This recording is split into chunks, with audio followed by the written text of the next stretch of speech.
together we will.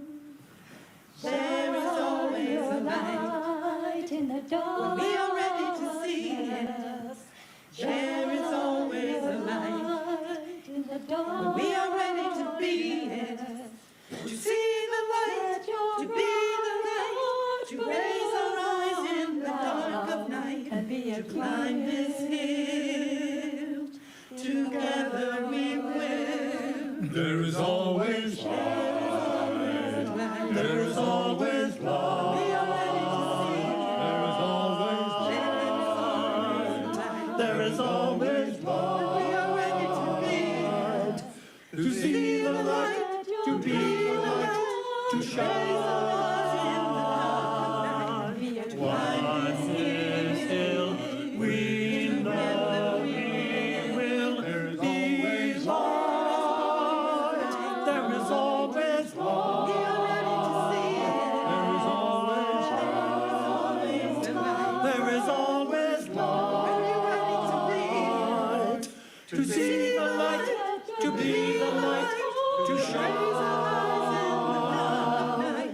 Climb this hill, we know we will. There is always light. There is always light. There is always There is always a light when we are ready to be it, to see the light, to be the light, to raise our eyes in the dark of night, to climb this hill. Together we will. There is always a light in the when dark. we are ready to see it. There is always a light in the dark. we are ready to be it, to see the light, to be the light, to raise our eyes in the dark of night, and be a to climb this hill. Together we will. There is always light. There is always We light. are ready There is always light. There is always to see. We are ready to light. To see the light, to be the light, to shine. Climb this hill, we know we will. There is always light. There is always We light. are ready to see it. There is always light. There is always light. To see the light, to be the light, to shine. Climb this hill, we know we will. There is always light. There is always light. There is always shine. There is always shine. Be the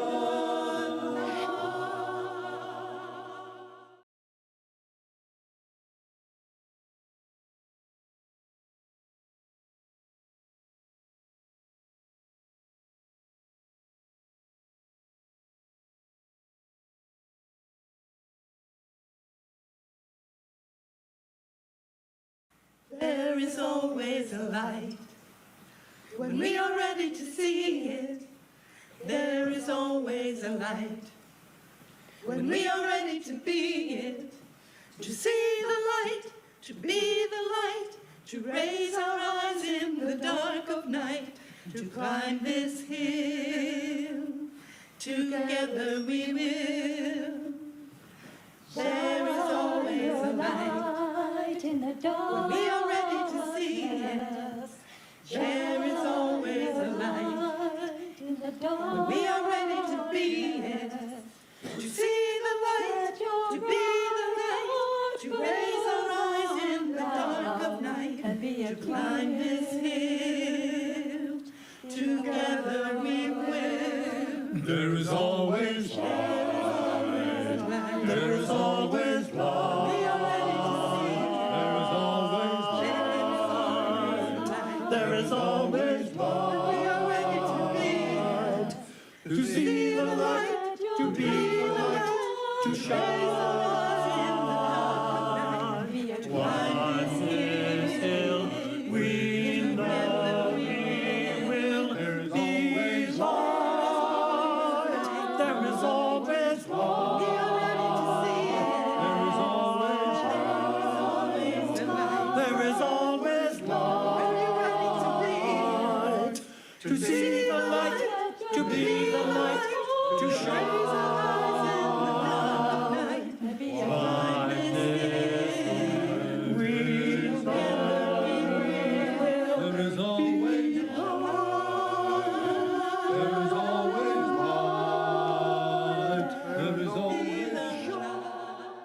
There is always a light. When we are ready to be it, to see the light, to be the light, to raise our eyes in the dark of night, to climb this hill, together we will. There is always a light. In the dark. When we are ready to see it, there is always a light. In the dark. When we are ready to be it, to see the light, to be the light, to raise our eyes in the dark of night, to climb this hill, together we will. There is always light. There is always We light. are ready to see it. There is always light. There is always We are ready to be it. to see the light, to be the light, to shine. Once this hill we know we will be light. There is always light. There is always light. There is always light. To see.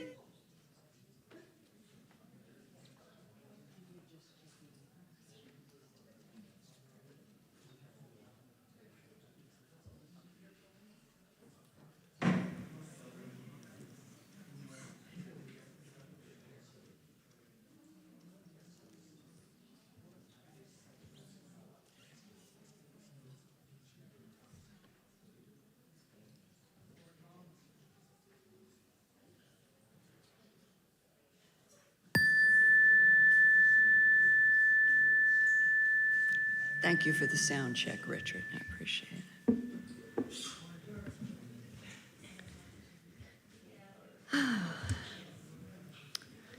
Good morning.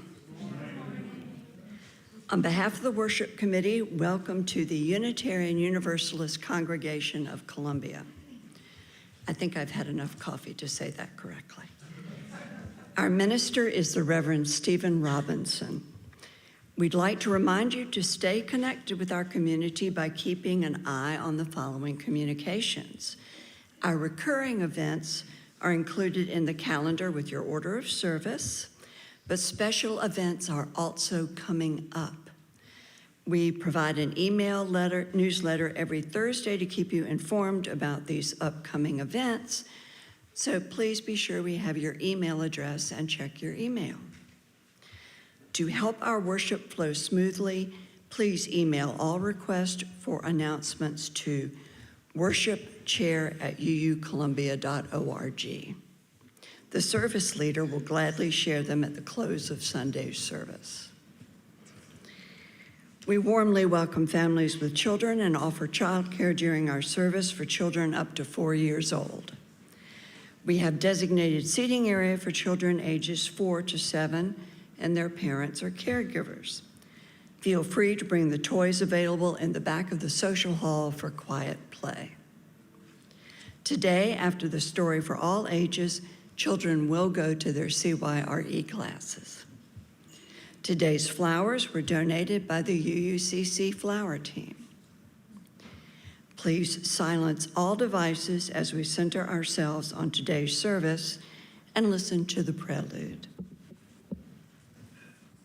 I invite our choir Chalice voices forward to sing Give Me Birds at the Dawn by Betsy Binstock, arranged by Peter and Mary Alice Amadon.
Thank you. Please rise in body and spirit and join me in the congregational covenant in your order of service.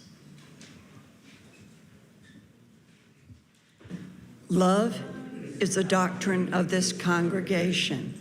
The quest for truth is its sacrament, and service is its prayer. To dwell together in peace, to seek knowledge in freedom, and serve others in community.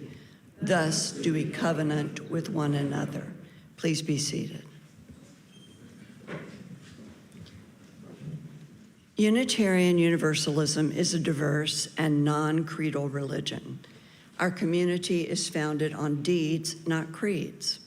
We are a covenantal religion, meaning we don't have to believe the same to treat each other the same, with respect, equity, compassion, and dignity. We place love at the center of our values, embracing and welcoming all people.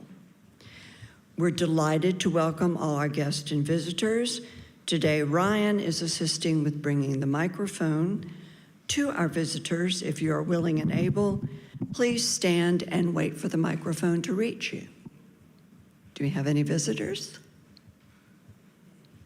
All right. Thank you, Ryan. Good job.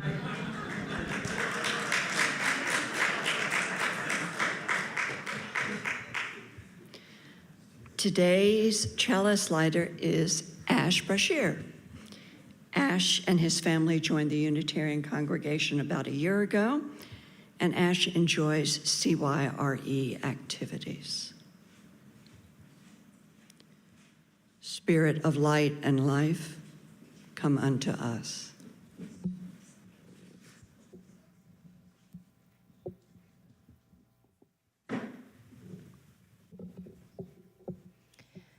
This morning's opening song is folded as an insert in your order of service. It's The Light Comes as a Rainbow by Amanda Udis Kessler from queersacredmusic.com. Today, as we recognize LGBTQ plus history and History Month, I sing this song, and the joy of the light does come as a rainbow in all of us. The love, the light, the unique creation and being that each of us bring to this world, we can celebrate. Please rise me and join in body and spirit in singing.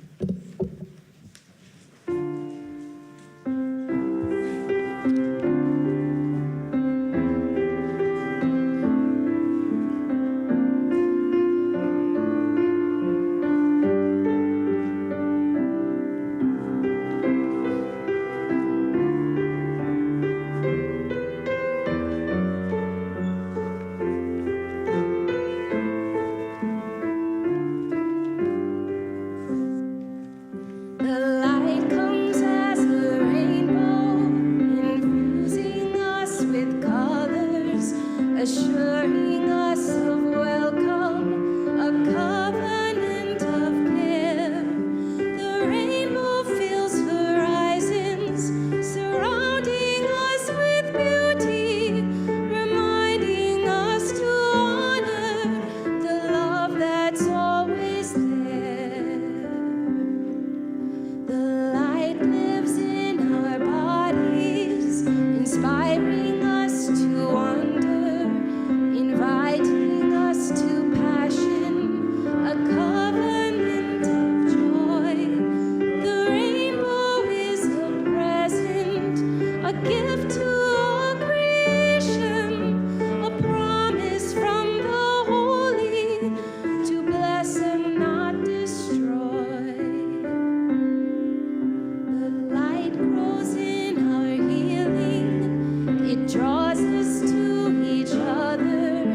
It helps us to imagine a covenant of peace. The rainbow is the model of difference in relation, apart and yet together, the colors never cease.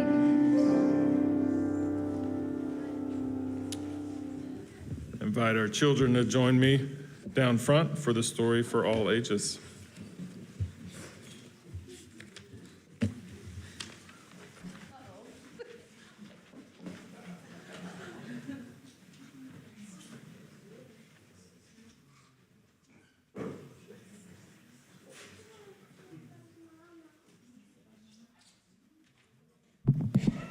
Good morning. We'll try that again. Good morning. Oh, there we go. I have something to show you, and I want you to tell me what it is. Don't say an order of service. That would be the obvious thing. Does anybody know what that is? A rainbow, that's exactly right. And then there are some letters in the rainbow. What are those that you see?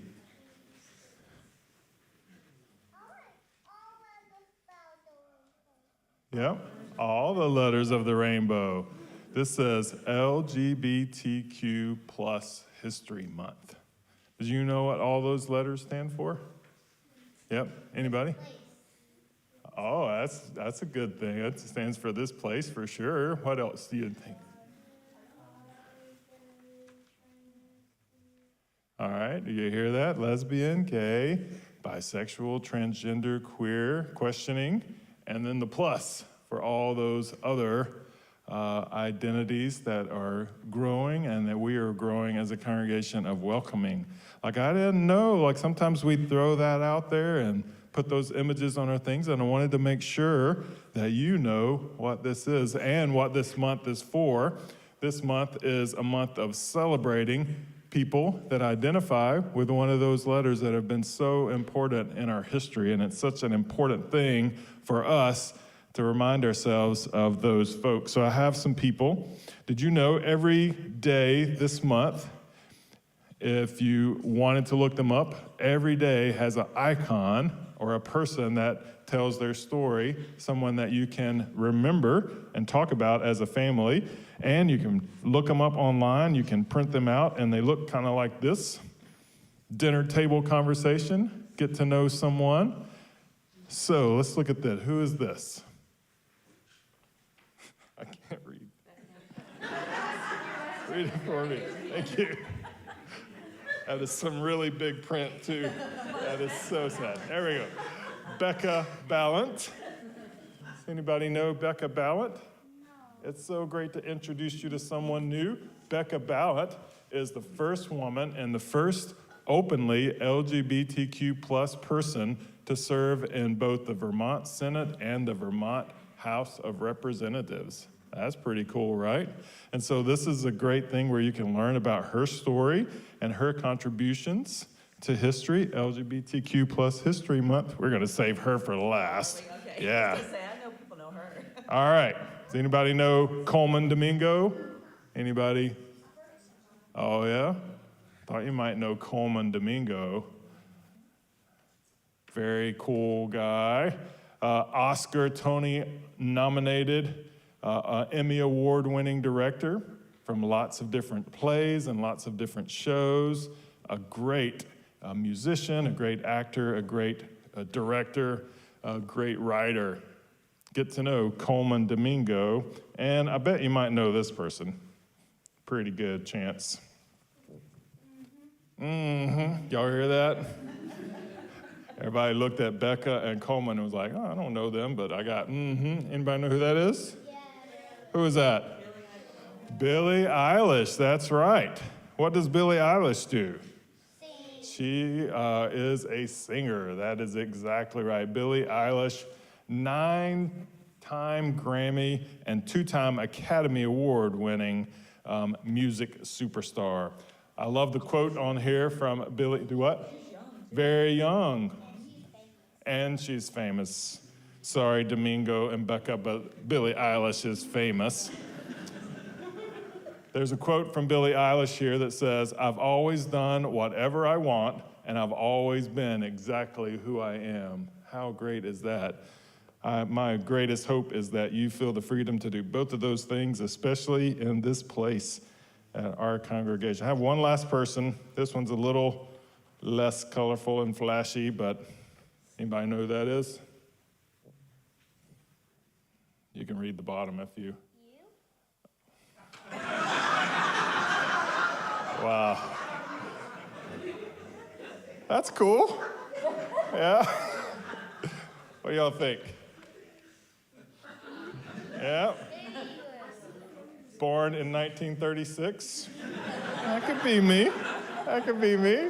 I think so. I would be proud to be connected to this person. This is a reverend, just like me. This is the Reverend James Stoll. Born in 1936, died in the mid-90s, I think. Let's see, 1994, yep. James Stoll, can anybody guess what kind of minister? What denomination? Take it. There you go, that was a great guess. A Unitarian minister, absolutely. And most people believe at least one of the first openly gay ministers for the Unitarian Universalist congregation, and really pushed the UUA, our big denomination, to embrace and work on becoming a welcoming space. He's identified as probably the first openly gay minister. So not only do we have some great icons in our history, we better put Billie Eilish on the front because Billie Eilish is famous, but we also have some great icons in our history here and a lot to be proud of being a part of this congregation as well. So as we celebrate LGBTQ plus History Month, we are celebrating these people, but we're also celebrating you and making sure that this remains a space for you, as Billie Eilish says, to be whoever you want to be. Thank you for coming down this morning.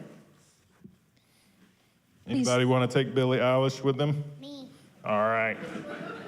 I almost gave you James Stoll since. Please join me in singing the Which one children do you out. want? The words are in your order of service. Oh, you want that? Anybody want?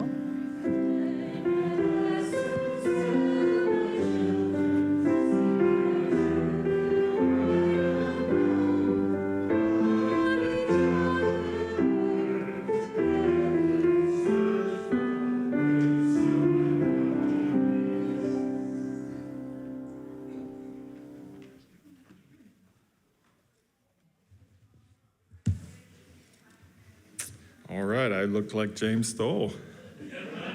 Just so you know. Not a bad person to be compared to. Our opening words actually come from a colleague of James Stoll that in a sermon wrote about the event of James coming out, Reverend Jim, as he called them, coming out at one of their meetings of student religious liberals and coming out for the first time. And he writes, in September 1969, these two colleagues went to the annual Continental Congress of Student Religious Liberals, a gathering of about 100 American and Canadian Unitarian Universalist college students and ministers at Colorado Springs, Colorado. And Bond Upson wrote in this 2005 sermon, before deciding to take action, Jim had sought advice completely and separately from 6 trusted friends, of whom I was one, and Ron Cook, who also happened to be the dean of this conference, was another. The stakes were very high. What would the Unitarian Universalist Association's Department of the Ministry do? Would Jim have his fellowship revoked? Would Ron, as the dean, get into trouble? Would the student religious liberals get into trouble? Would the conference be put at risk? Was it illegal in Colorado to be an avowed homosexual? What would the effect be on Jim's family and friends? On the third night of the conference, after dinner, Jim got up to speak. He told us that he'd been doing a lot of hard thinking that summer. Jim told us that he could no longer live a lie.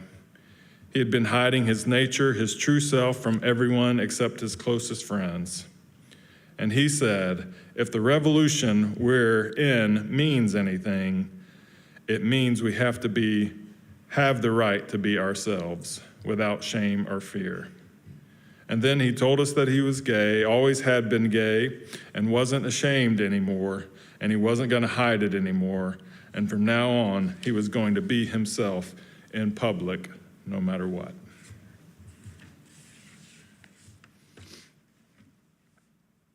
At this point in our service, we move to our candles of community, candles lit for concerns that we are bringing into this place, but also candles of celebration. And so I invite you, if you have a candle this morning, to come and briefly share your joy, your concern with us, and place it here.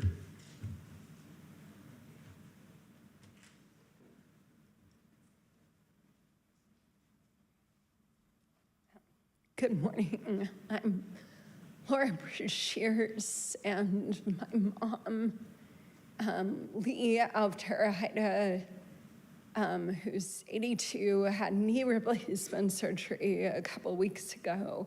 She's doing okay, but has run into some hiccups, and she lives in Oregon, which just always feels impossibly far. So, good thoughts for her healing.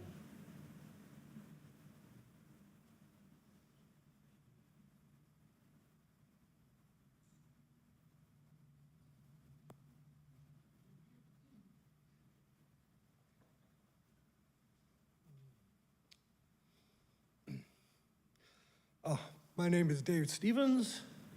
My hometown is Chicago. Right now, it is under occupation by the fascist government. Governments never declare themselves fascist. They only declare that anti-fascists are the enemy of the state.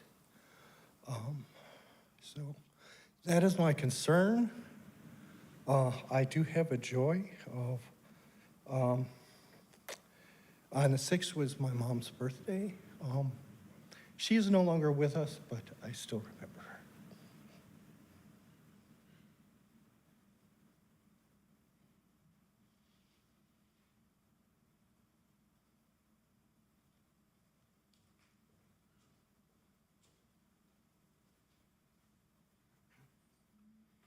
Hi, everyone. My name is Blake Carlton, also known as Susan Robinson's son, and that is going to be on my license soon. So I've got a few joys and concerns. One joy is that I organized a fashion and dog show a week ago today. It went really well. We got a number of donations, good ticket sales, and including a number of folks from church. So thank you for coming and supporting the cause, and including Jean Lamasto. If you'll stand, Jean, if you don't mind. She rolls her eyes. She donated a few garments to the cause. I've been able to sell a number of them, and those proceeds plus the donations and ticket sales will go to the shelter. This is the last item remaining. If anybody would like to purchase a shawl from me today, again, proceeds go back to the shelter. We were sad that Reverend Stephen was unable to join us to bless the animals, and he was also unable to come to the blessing of the animals here at church earlier in the day, a week ago. He had an emergency in his family that he had to deal with, so my thoughts and prayers go out to him, Stephen, and also to Ryan Kern, who also had an emergency in his own family, and also to all the federal government workers who are suffering right now, including myself, through the threats that are coming to us from the current administration. We're in the midst of a shutdown, but our jobs are being threatened, and some people are receiving emails telling them that they've lost their jobs. And finally, one last joy is that today we'll be showing a half-hour version of a documentary right after service. It's about ranked choice voting, and some representatives from the Better Ballot Initiative will be here to talk with you about ranked choice voting. we'll show the full-length documentary on Friday evening here in the Fellowship Hall, and there will be pizza available as well.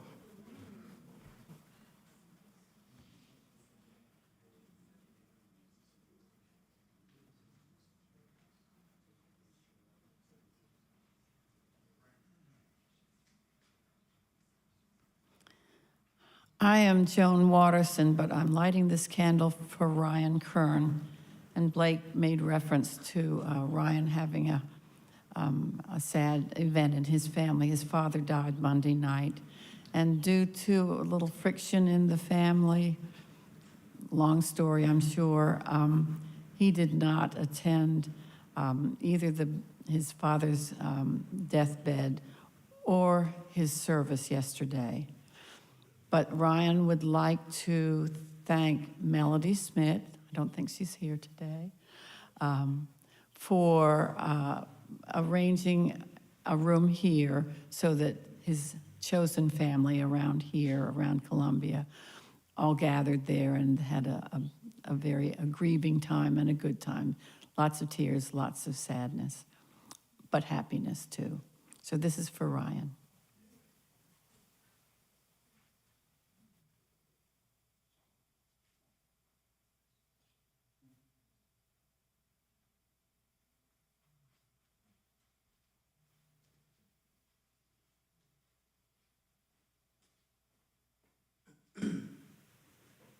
Hi, everybody. I'm Josh, and this candle is one of sorrow and one of hope. So this past week, we lost one of our senior residents at the sanctuary. Her name was Ellie Mae. She had been with us for 10 years, and she was the poster pig of animal therapy, because she loved every person she ever met. She loved especially children. Even after she lost her sight, she would look to find them and just let them lay on her and snuggle with her, and she loved everybody. And we lost her at 18 this week, and that was this past week, and that was difficult. And a symbol of hope because we recently rescued another pig named Pickles, who had been found as a stray, and his rope around his neck had grown into his skin. And the shelter was able to remove it. He has healed so quickly and so well, and is the happiest, most joyous pig you could ever meet in your life. He follows you around like a puppy. So, and then, you know, a combination of sorrow and hope for everything that is going on in our country that I know none of us ever thought we would see happening. So, thank you.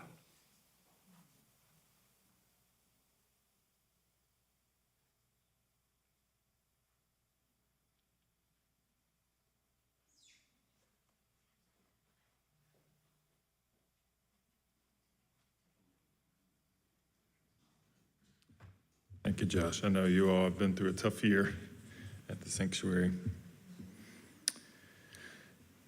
Last candle that we light represents those joys that we're holding silently and those concerns that we're holding as well.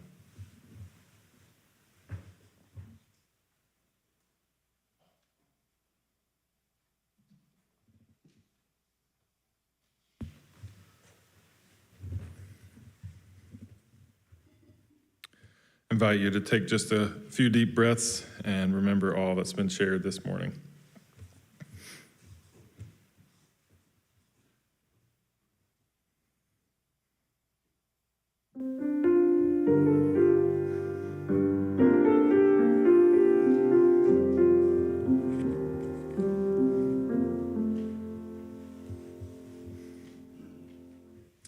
As we prepare for our offering this morning, it's my pleasure to welcome Josh back up to share a little bit of the work of Cotton Branch that is our Share the Plate recipient.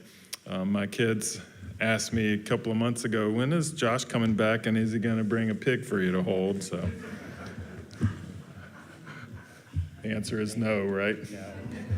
You wouldn't be able to hold him anymore. So I am planning to get him here for the next one, but what many of you may not know, potbelly pigs are the divas of the pig kingdom, and they hate rain. So he was not going to be coming out in the rain, or it would have been a little bit of hell on wheels. But yes, you wouldn't be able to hold him anymore. He's a year old, so I can't wait for y'all to see him. And actually, I wanted to give an update on that. We were notified by the authorities, 2 months ago? Evan is with me today, too. That the district attorney is moving ahead on felony animal cruelty charges for the people who were involved in that case where Oliver came from, along with 49 other pigs in Georgia. And they said with the evidence and things that we were able to present them with, because I went a little covert and got footage of what was going on without them knowing it. And the main charges will be on the cruelty to the pigs. So we were very happy to hear that, and that they will be held responsible. And then the other thing I wanted to talk about just very quickly is many of you know what we do at Cotton Branch Farm Sanctuary. If you don't, we rescue farm animals, generally who've been abused, neglected. We specialize with senior and special needs animals too, and we specialize with pigs, mainly the potbelly and miniature pigs. But something that has been in Evan and I's heart for years is also what I talked about a little earlier, but the animal therapy. And so we are introducing over the next year an animal-assisted therapy. There will be therapists leading that, as well as animal behaviorists. So something that we've seen so many times is the emotional support that they give and the connection of an animal that's so intelligent who has been through trauma, connecting with a person who has been through trauma or abuse. And it's been life-changing, not only for us, but for many who have visited. So that's something excited to announce. So keep watching. If you don't follow on our socials, it's pretty much at Cotton Branch on everything, and you can keep up with that, see when that launches. We welcome everyone always to come visit. You can have some personal therapy with them. The pigs love it. They love belly rubs and snuggling and just hanging out with people. So we would really love that. And then just thank you all again. Your congregation means so much to us, all of you, in so many ways, not only the fact of choosing Cotton Branch to share the plate with, but also the things that you stand up for. And we need your voices more than ever right now in the world we're living in. So thank you all for being you. Thank you.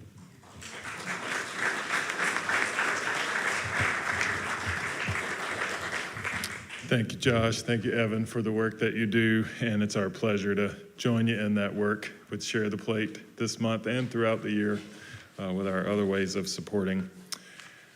Anna is going to introduce our offertory song. It's my pleasure to welcome Andrew Strebkov to perform our offertory selection, Try to Remember. Hi all, I'm remembering my high school days on which we were graced with visiting musical artists. One such was, I remember, flautist. I looked it up. It's definitely either. Flutist by the name of Nestor Torres, the famous Nestor Torres, and just had me transfixed with what one can do with a woodwind. And another visitation was by a group I don't remember, whose name I don't remember, but they really impressed on me this song that we're about to do. And it was a very transporting, and over the years, it's just stuck with me. And it speaks of the empowerment that comes with remembering something beautiful and pure from your past. And you may have forgotten, but there it is, and it just transforms you suddenly. So try to remember. Thank you. I invite our ushers to come and receive our offering.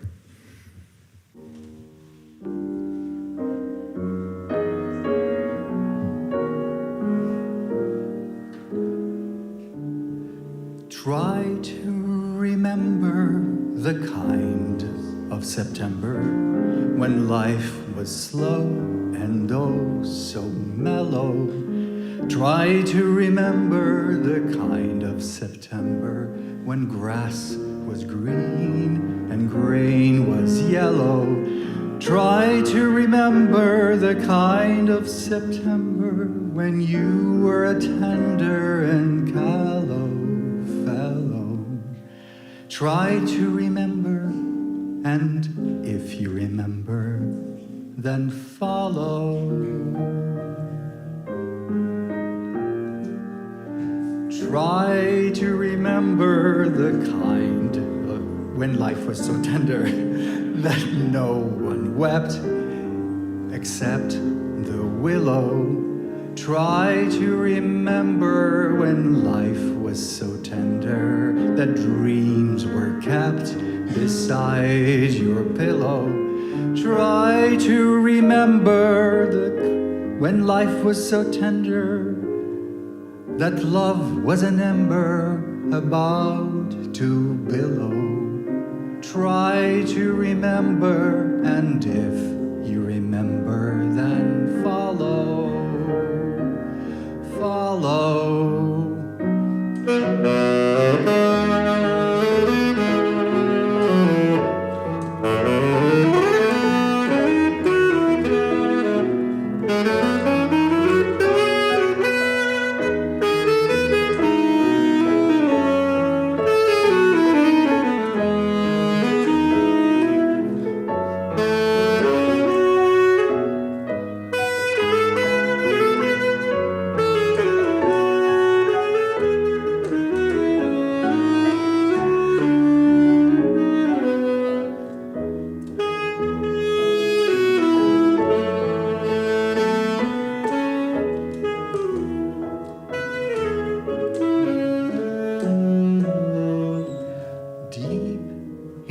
December, it's nice to remember, although you know the snow will follow. Deep in December, it's nice to remember, without a hurt, the heart is hollow. Deep in December, it's nice to remember the fire of September that made us mellow. Deep in December, our hearts should remember and follow. Follow.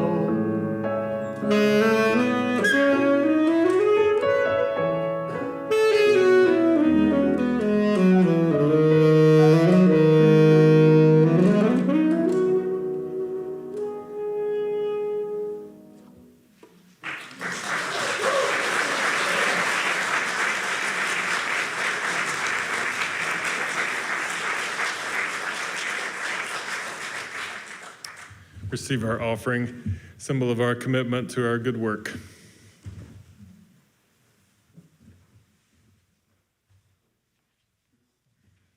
Thank you, Andrew and Anna. That's beautiful.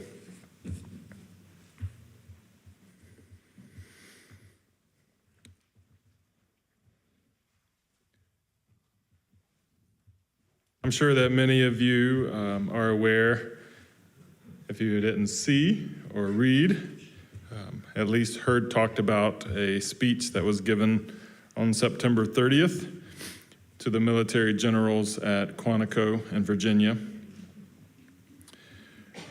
by the newly renamed Secretary of War, who is leading the newly renamed Department of War. And if you don't think that words matter, you are mistaken. So many things about that was disturbing, including the lack of applause that has been noted. Maybe that wasn't as disturbing. Maybe encouraging might be the best word. But one thing that was absolutely clear, and so many things were addressed, but one thing that was absolutely clear in that speech is that there was a declaration of war on diversity initiatives and a declaration of war and an invitation to disregard the inclusive history of our culture. And so since then, and really in ongoing, leading up to that, state legislators, courthouses, Congress, universities, businesses and boardrooms, and all of those places, diversity, equity, and inclusion initiatives are under attack in the United States. Over the past 2 years, and really over the past 2 years, at least 42 states that we know of have introduced a little over 440 bills simply attacking diversity, equity, and inclusion in a variety of ways. And over half of those states, 23, have enacted at least one law or policy in that time frame. In June, the city of Columbia, with a vote of 4-3, overturned a ban on conversion therapy, a ban that had been protecting our queer youth in this city. It is a sad day to see that ban being able to be freely removed in such a way. And in government since 2023, out of those 256 bills that have been introduced, 20 states now have at least one law that completely restricts or bans DEI practices in government settings. If you look at education since 2023, in the last 2 years, 157 bills explicitly attacking DEI in education have been introduced across 34 states. And where we stand today, 15 states have enacted those bans or restrictions into law. in businesses since 2023, 226 bills explicitly attacking DEI and private businesses have been introduced across 36 states. And where we stand today, in the past 2 years, 16 states have enacted those laws. Business leaders are showing that 24% of respondents, of people that leave businesses across the country, 24%, almost a quarter of our business leaders have discontinued training programs helping with DEI staff functions. This impact on the attacks of DEI initiatives on students, employees, and public are kind of hard to fathom and hard to understand. The records show that there's clear harm that's happening, already ensuing from universities all across the country. High schools, elementary schools, businesses are all being attacked based on these false narratives designed to hijack the public's understanding and support for just simply being a place that welcomes diversity, equity, and inclusion. The learning and the progress often get derailed by abstract jargon and angry rhetoric. And we have witnessed in speeches and debates like the messaging at Quantico, how that angry rhetoric, how that abstract jargon can manifest into policies. So the Department of War has made a declaration of war, and they've made it on individuals living here in our country. It's carrying out an agenda against people, it's carrying out an agenda against progress. It's an attack on anyone seen as different or unacceptable by fundamentalist Christian values. It's an attack on history and the recognition of the contributions of the LGBTQ community in our history. This month that we are celebrating, that I sat with the kids and talked about just a few minutes ago, has actually been threatened in legislation by the federal government that we as a congregation could lose our 401c status as a church just by observing a celebration like LGBTQ plus History Month, with a list of about 30 different observations that we really recognize all of. That's what this month is for us. It's a counter to the rhetoric and the attempts to demonize people and declare war and diversity in history. In 1994, Rodney Wilson, who was a Missouri high school teacher, believed that there should be a month dedicated to the celebration and teaching of gay and lesbian history, and he gathered all the teachers from the community and community leaders, and they selected October because this was a time when schools are in session, and it was also right in the middle of the month. October 11th was already established as Coming Out Day. And so that History Month was established in 1994 and has worked to celebrate that heritage since that time, bringing icons to the surface like we just celebrated today. So many, over 600 icons celebrated in that time. You can celebrate those icons every day of the month by going on and reading about those people who have made contributions. You can do your part to bring that knowledge to the surface. This community is recognizing that that history needs to be taught at home. It needs to be taught in institutions like this. It needs to be taught in schools as long as it is allowed. And it provides these role models, community, for those young people who don't know that they can fit in and don't know that they belong or will be accepted or affirmed. And as Josh said just a few minutes ago, I couldn't agree with you more. These kinds of celebrations that we do, that roll around on our calendar every month, that almost feel like a ritual, and hopefully not a dry ritual to us as a congregation, because these kinds of celebrations that we're doing, these kind of recognitions are more important right now than they have ever been.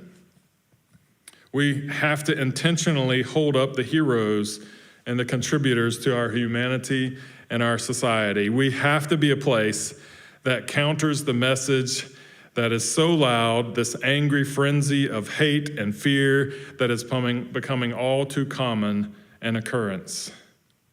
These icons must be celebrated. We have to let their stories be told. We have to invite the children and the youth and the adults to embrace their story of who they are, to celebrate their identity, to affirm their humanity while embracing their diversity. And you know, this is the history of us as well. I'm just going to give you a few dates to remind you of our history as Unitarian Universalists. In 1967, Unitarian Universalist Committee on Goals conducted a survey on the beliefs about the attitudes toward homosexuality within the association, and over 80% of Unitarian Universalists believed that it should be discouraged. 1969, James Stoll publicly declared himself out loud to be a homosexual at the Student Religious Liberals Conference that we talked about. 1970, the General Assembly passed a resolution to end discrimination against homosexuals and bisexuals, called congregations to develop education programs that promote healthy attitude toward diverse forms of sexuality.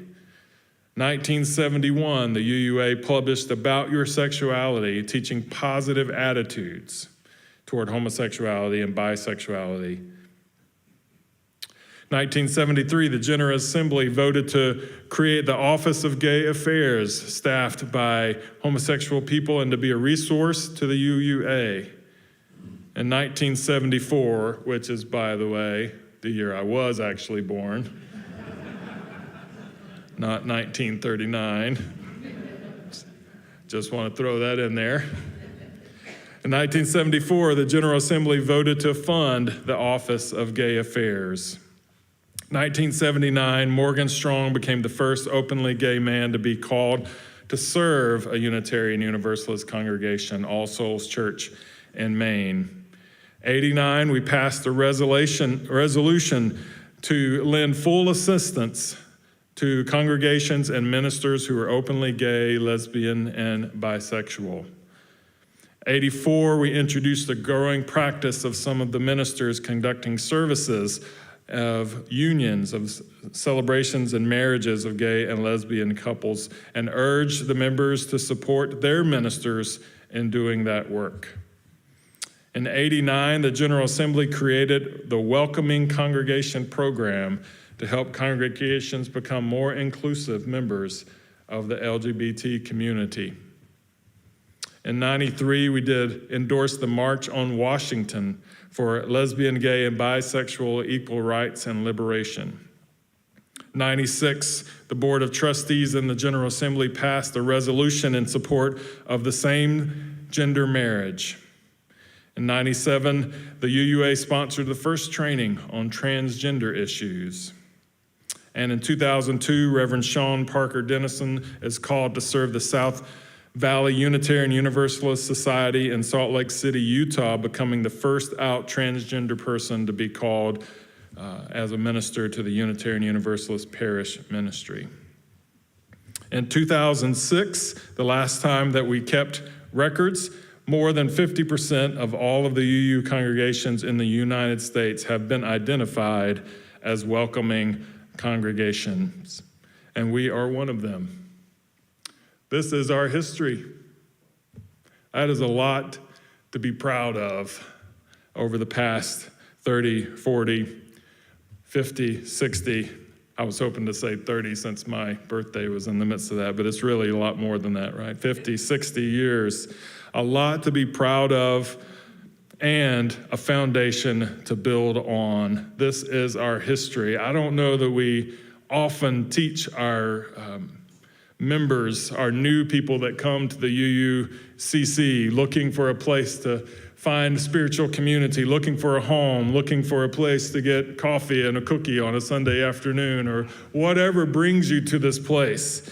I don't know that we often pause to say, do you realize the rich history that we have in this place of standing against the culture when the culture takes the stands and declarations of war that it's doing today? This is our history.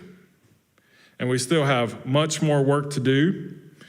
Being a welcoming congregation is not a single act or a solitary moment in time. It's a process of becoming. It is a journey. And this is one of those times in that journey that is calling out to us to do the work, to do more than just say with words we are a welcoming congregation. In 1936, when John Steinbeck became aware that he wanted to write a book about the discrimination and migration camps in California, he decided the best way to do that for all those people who were being displaced from Texas and Oklahoma and coming and treated so poorly and put into migration camps, they were called Okies, and put into those camps and treated as if they were less than humans. The best way to do that was to go and live there himself. So he bought an old car that barely ran, and he disguised himself, and he went and he lived for 3 years with the migrant community in migrant camps, working on farms. One of the things that stood out to me as I was reading about this biography of John Steinbeck, he said that he remembers watching children from those camps go through the garbage looking for food. And he said, once hunger was more than a feeling that he felt in his stomach and more of a sound of tears that he heard in his ears, crying. He never forgot what hunger sounded like. And in conversations with those people and conversations with those who were trying to treat them so poorly or working so well to treat them so poorly, taking notes every night. Eventually, we know the book that we probably had to read at some point in high school, right? The Grapes of Wrath came to be. When John Steinbeck published it, he was threatened. The FBI put him on a watch list. He was threatened by the farmers in the San Joaquin Valley of California. He was ostracized by the Writers Association. And only later in life did he win a Pulitzer Prize and then eventually the Nobel Peace Prize for it. But he took a stand and he said, if you're going to understand someone's life, you have to walk through the mud that they are experiencing. You can't just say, I'm going to write about it and use words. I don't know what that looks like for you and me here at the UUCC, but I do know that this is one of those times in the journey that we're on as a congregation that history is reaching out to us, asking us to shape the culture and to make a difference. And I do know years from now, the eyes of history will look back at this moment. We'll look back at the UUCC and say, what did you do while this war on fellow humans was being declared and being perpetrated? We have to respond to this moment.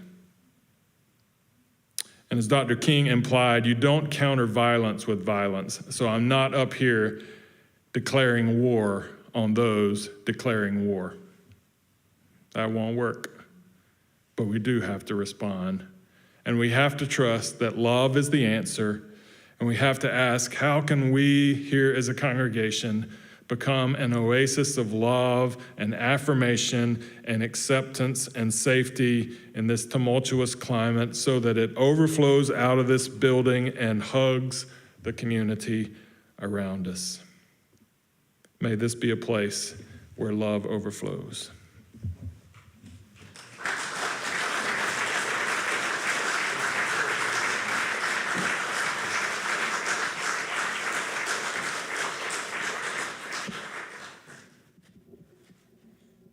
Our closing hymn is number 170, We Are a Gentle, Angry People, by Holly Near.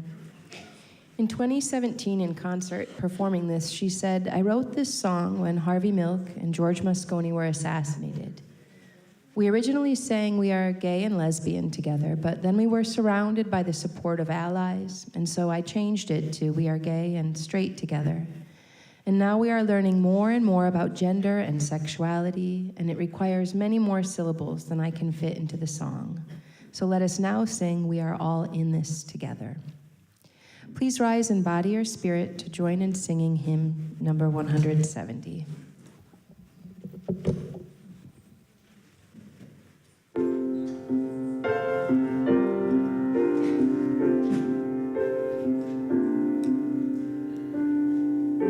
We are a gentle, angry people, and we are singing, singing for our lives. We are a gentle, angry people, and we are singing, singing for our lives. We are justice-seeking people, and we are singing, singing for our lives. We are justice-seeking people, and we are singing, singing for our lives. We are young and old together, and we are singing, singing for our lives. We are young and old together, and we are singing, singing for our lives. We are a land of many colors, and we are singing, singing for our lives. We are a land of many colors, and we are singing, singing for our lives. We are gay and straight together, and we are singing, singing for our lives. We are gay and straight together, and we are singing, singing for our lives. We are all in this together. We are all in this together, and we are singing, singing for our lives. We are all in this together, and we are singing, singing for our lives. We are a gentle, loving people, and we are singing, singing for our lives. We are a gentle, loving people, and we are singing,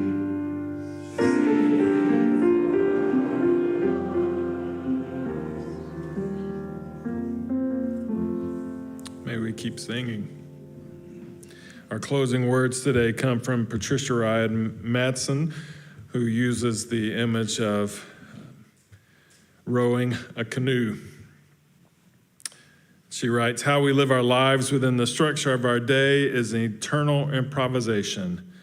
You're always the one steering the canoe. However, sometimes on the Whitewater Rapids course, it's both relaxing and exhilarating to be swept along by the swells, the oars at rest, watching the scenery and marveling at the ease of it all. But we're not in one of those times. She writes, sometimes we have to paddle against the current in order to take the fork in the river. Please join in singing our congregational benediction.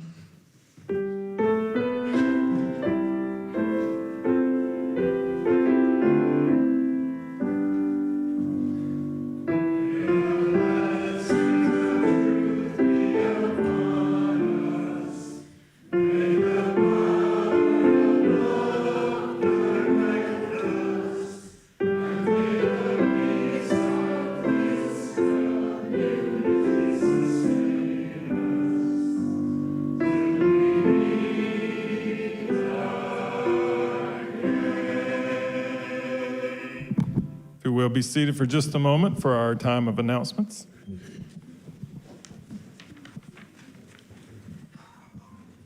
Today's announcement comes from Lydia Ureta, Chair of Children and Youth Religious Exploration. We're collecting candy donations to make the Cups Halloween movie night extra sweet. Please bring a bag of treats and drop it off in the DRE office. A collection box will be set up, or you can hand your donation directly to Lydia Ureta, who swears she will not eat it. Movie night will take place at 6:30 p.m. on October 31st. Thank you for helping make this spooky night a fun night for everyone. I did not agree to that same thing that Lydia did. So I will not hold myself to that standard. All right. Thank you all for being a part of this service. Thank you to Josh and Evan from Cotton Branch for being here and representing the good work. Take care of those pigs on this rainy day today, and be safe out there as you're traveling through this rain. Thank you all for being a part of the service.